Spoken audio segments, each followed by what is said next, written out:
Hey guys, sorry about the lack of updates and haven't been really good with that, putting out videos or anything like that. But it is just a very slow build, unfortunately. Um, the I do um want to get more videos out. The thing that is holding me up from getting this to idle and run before I go out to get it tuned by the professionals, but is that I want to make sure everything works before I go over there, because it is a 2-hour drive one way, and I don't want to pay more time than what I have to over at the uh, shop. So I'm doing get running, get idling. Right now I ran into a couple of hiccups with the ECU and stuff like that.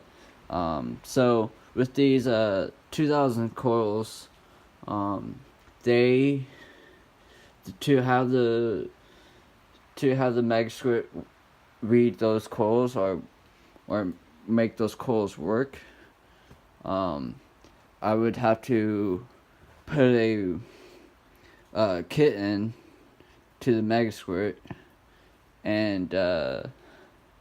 and then those will work. So I ran into that issue. I also ran into this cam sensor issue too. I haven't figured that out yet. But really, I'm not gonna run it because I don't have to run it with these coils, which is awesome. But I will get this working in later on. But basically, what this the cam sensor does, if you don't have it and your engine came with it, it's basically it runs smoother in idle, and also better efficiency of the motor. But it's like, well, got my crankshaft working. I got RPM to the laptop, so that's reading good. So that's where I'm at right now. I do want to go with some kind of like what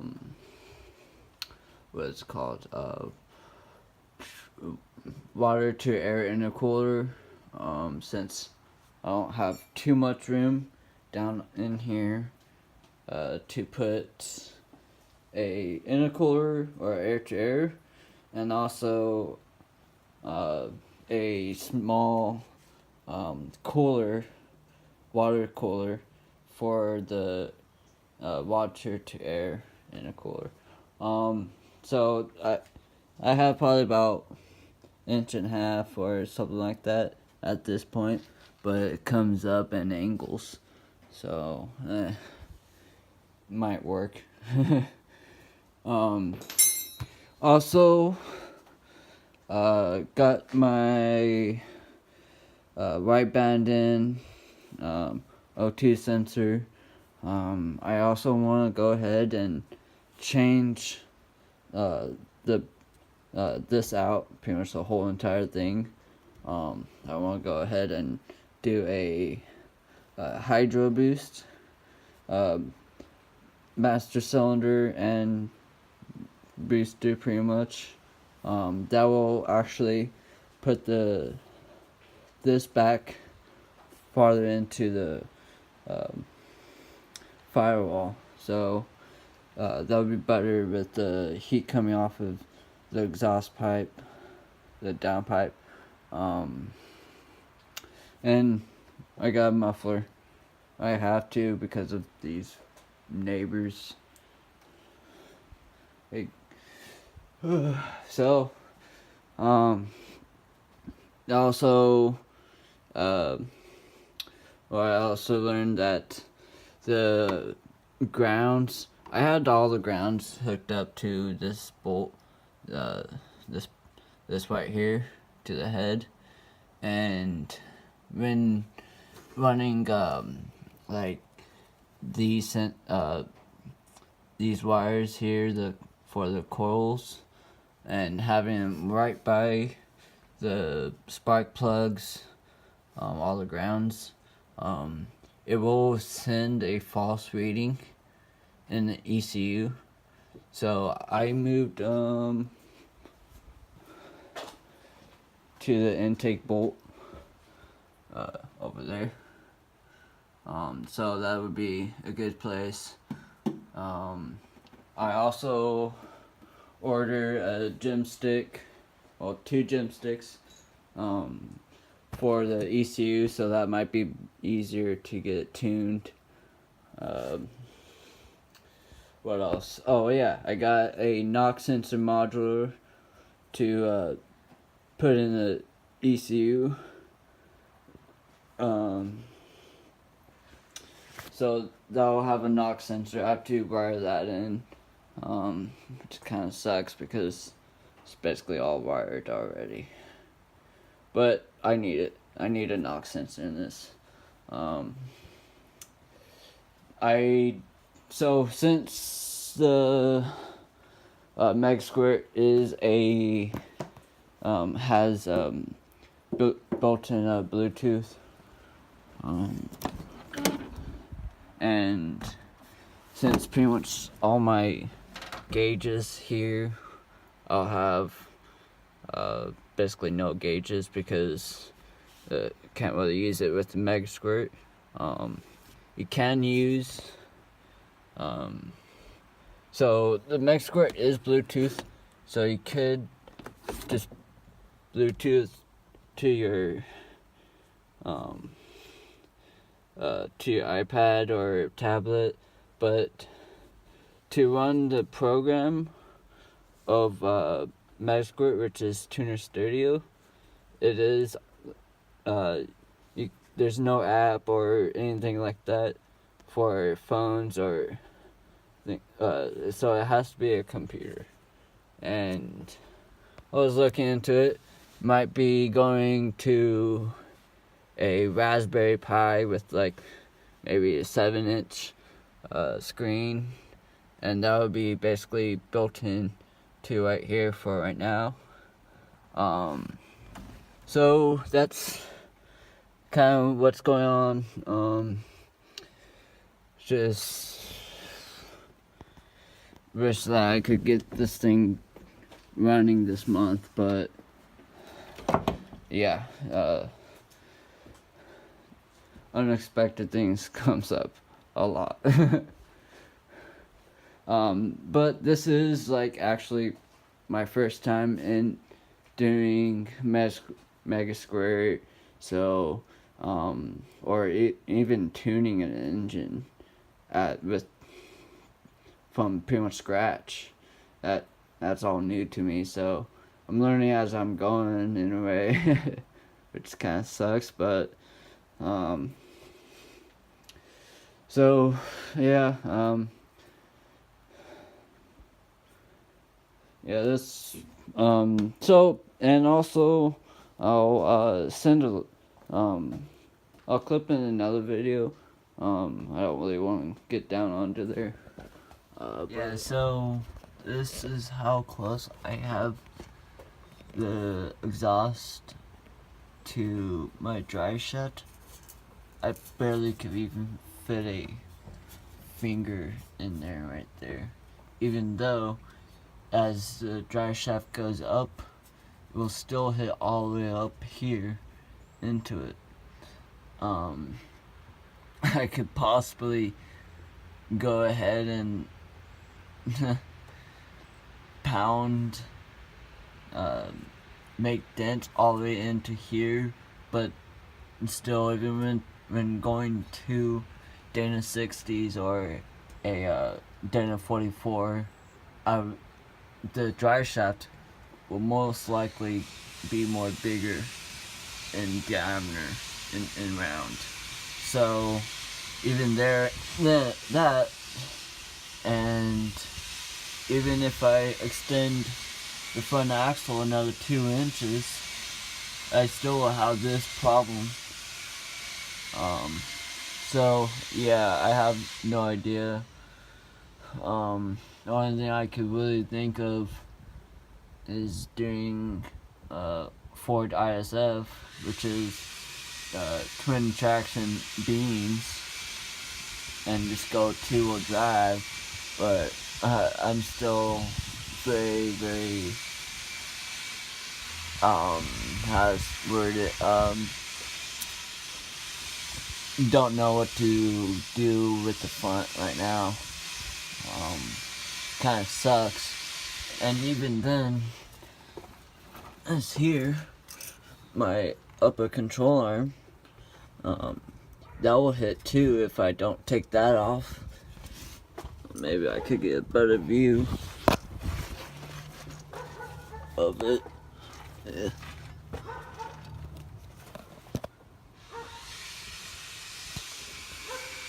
And right there, see where that wire is here? I barely could pull that out. That wire is just for the, what is it called? The tow package thing. But yeah, I would have to take that off and just run a 3-link, which is fine with me, and just run on the other side. But yeah, that's the problem I'm running into. Hope this helps. My exhaust right now, what's wrapped right there, kind of see it maybe. But anyways, so I run into some clearance issues with it, with my downpipe, and really, I would have to do something about it, and I still don't want to have the original axles, which these are what's in here right now, the Dana 30 and 35 in rear. But I'm really thinking about getting a Ford Bronco, full-size Ford Bronco, or full-size pickup that has the twin traction beams. But then I still run into the problem of my what's it called,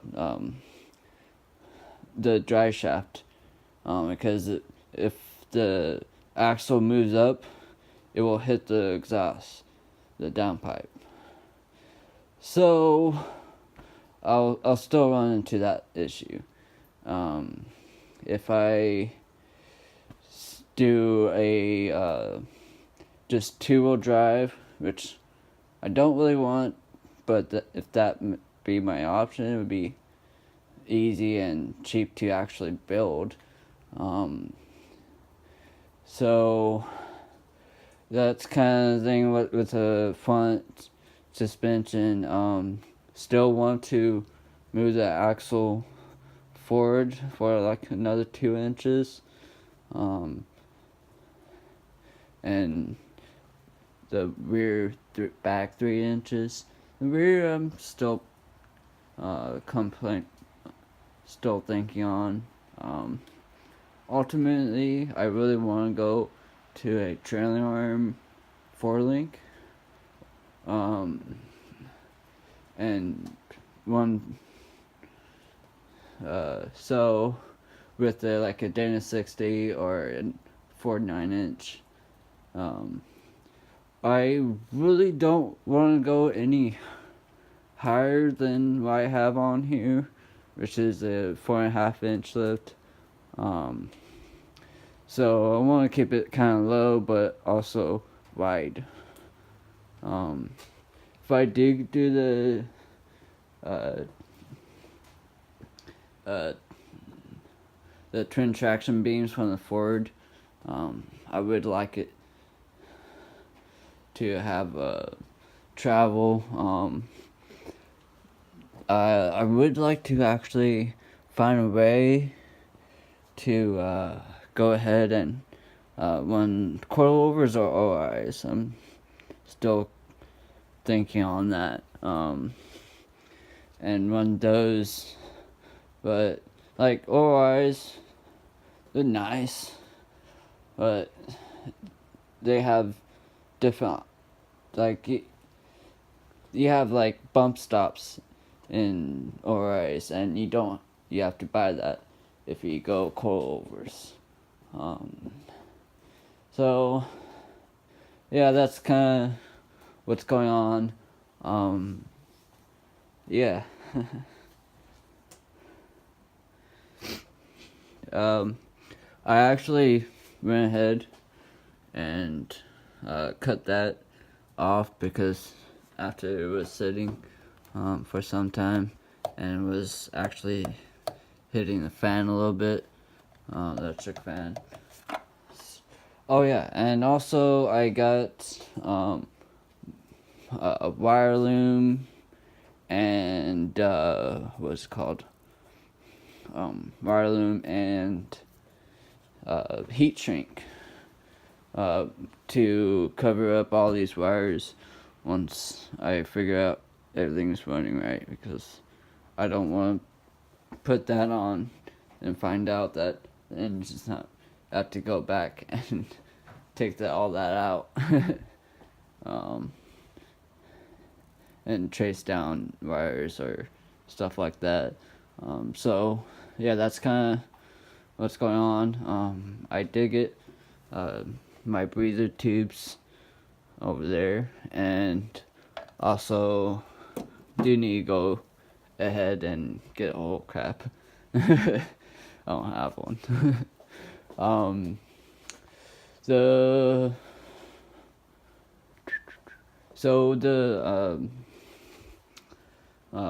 map sensor, the ECU has one in there.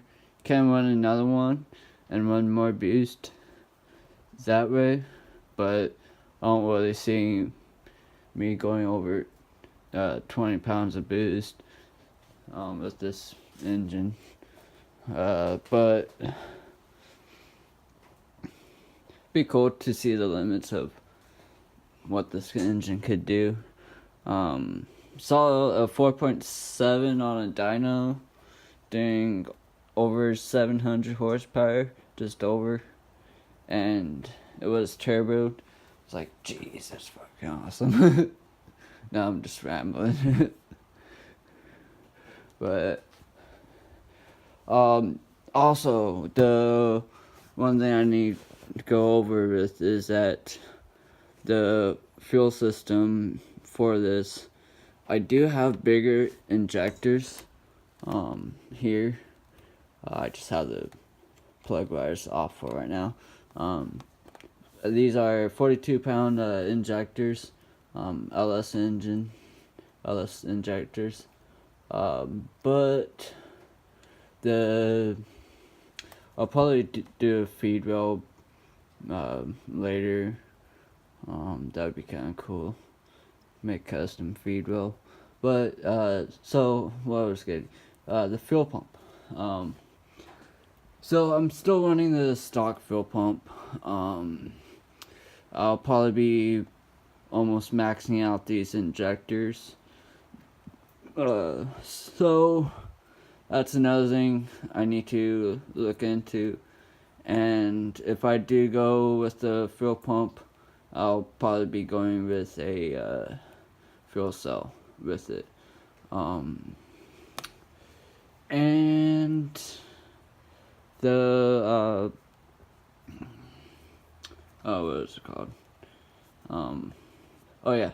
So these breather tubes. So pretty much you would need these this tube and this tube going into the catch can, especially when it's a boosted setup. The reason why, basically crankcase pressure. Basically, there's always air passing through your pistons and going into your oil pan. That's coming out of your as a compression stroke. It's very minimum, but still. But once you go ahead and put boost to that cylinder, it will leak a lot more air, because the pressure inside of the cylinder. So that would be just better to just have a catch can. Most of the time for factory setups, they would just have this tube going down to the air filter here or the air box, to put it back into the engine. So that's what's going on. Thinking actually about why I didn't hear somewhere I was looking at on the other valve cover I have, putting a bung here and maybe a bung up here or somewhere, and run the line down here and have an oil catch can right here, maybe. So yeah, things are kind of moving along, kind of not, which kind of sucks in some ways. But these going in the green, kind of learn a lot of mistakes, that's for sure. But it's alright.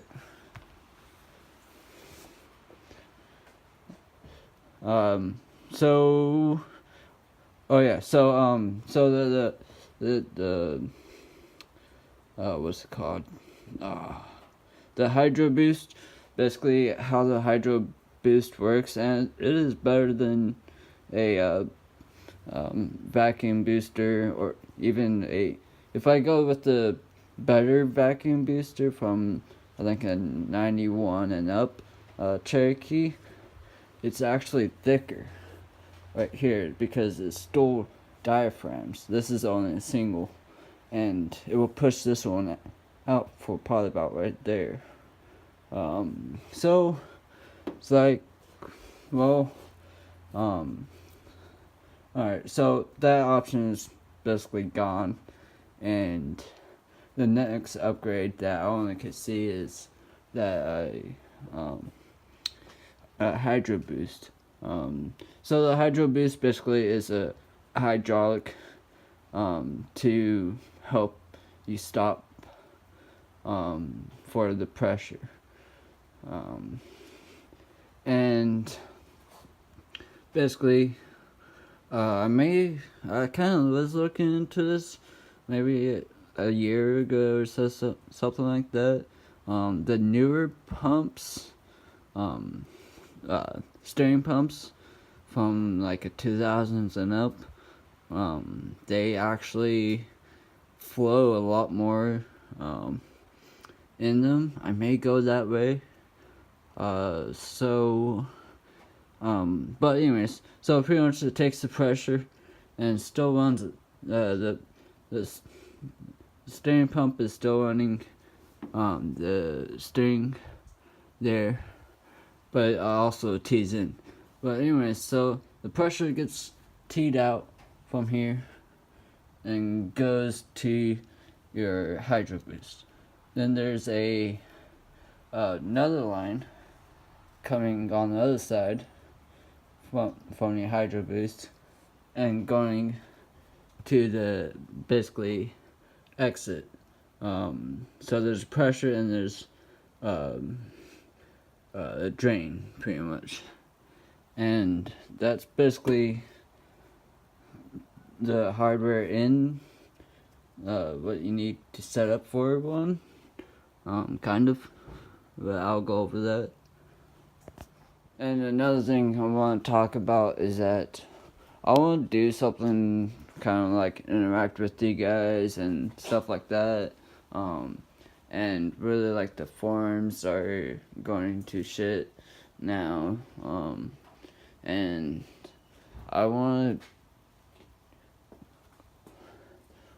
do something like you guys like sending like your build as pictures or like little clips, like 10-15 second clips, and that would be kind of cool, and have your name on it, and or not want to be anonymous, whatever. Kind of want to do that, and because I want to like put out more videos, but also interact with you guys more, and kind of keep this channel more alive. I'll still have my build going. It's kind of like in the meantime, when things are going slow, which seems like all the time. But so tell me what you think about that in the comments. I like to hear from you guys and stuff like that. If you guys have any ideas. Oh yeah, and also I want to do more of like how-tos and like little stuff like that. Like how to check your crank position sensor, if it's bad or not. How can you check that? How can you check the camshaft sensor? And if it's bad or not. Just like stuff like that, or like something on the suspension you would like to see. So yeah, it's kind of been running in my mind with that. So yeah, alright, peace, see ya, and thanks for watching.